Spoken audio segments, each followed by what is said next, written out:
என்னைக்கு நம்ம ஒரு ப்ளவுஸை அவசரமாக ஸ்டிச் பண்ணி முடிக்கணும்னு நினைக்கிறோமோ அன்னைக்கு தான் நமக்கு கரண்ட் போகும். அதுவும் இன்னைக்குன்னு பார்த்து ஷட் டவுன் வேறு. இந்த மாதிரி ஷட் டவுன் டைமில் எப்போ கரண்ட் வருதோ அப்போ தான் நான் ஸ்டிச் பண்ணுவேன். ஆனால் இன்னைக்குன்னு பார்த்து ஒரு எமர்ஜென்சி.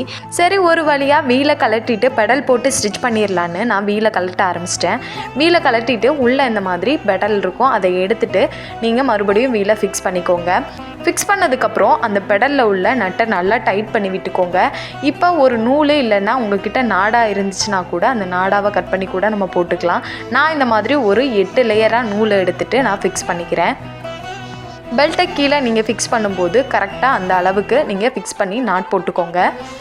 நாட் போட்டுட்டு இந்த மாதிரி டைட்டாக இருக்கான்னு பார்த்துக்கோங்க. டைட்டாக இருந்தால் தான் நமக்கு வீல் வந்து கரெக்டாக சுற்றும். அப்போ தான் நம்மளால் ஈஸியாக ஸ்டிச் பண்ண முடியும்.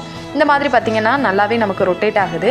நல்லா டைட் பண்ணி விட்டுக்கோங்க வீலையும். இப்போ நம்ம ஸ்டிச் பண்ண ஸ்டார்ட் பண்ணியாச்சு. நான் ஸ்டார்டிங்கில் பெடல் போட்டு தான் ஸ்டிச் பண்ணிட்டு இருந்தேன். நான் பெடலில் ஸ்டிச் பண்ணி 1 இயர்க்கு மேலே ஆச்சு. மோட்டர் ஃபிக்ஸ் பண்ணி ஸ்டிச் பண்ணதுக்கப்புறம் இந்த பெடலில் ஸ்டிச் பண்ணுறது ரொம்பவே கஷ்டமாக இருக்குது. உங்களில் எத்தனை பேர் கரண்ட் போனதுக்கப்புறம் பெடல் போட்டு ஸ்டிச் பண்ணுவீங்கன்னு மறக்காமல் கமெண்ட் பண்ணுங்கள்.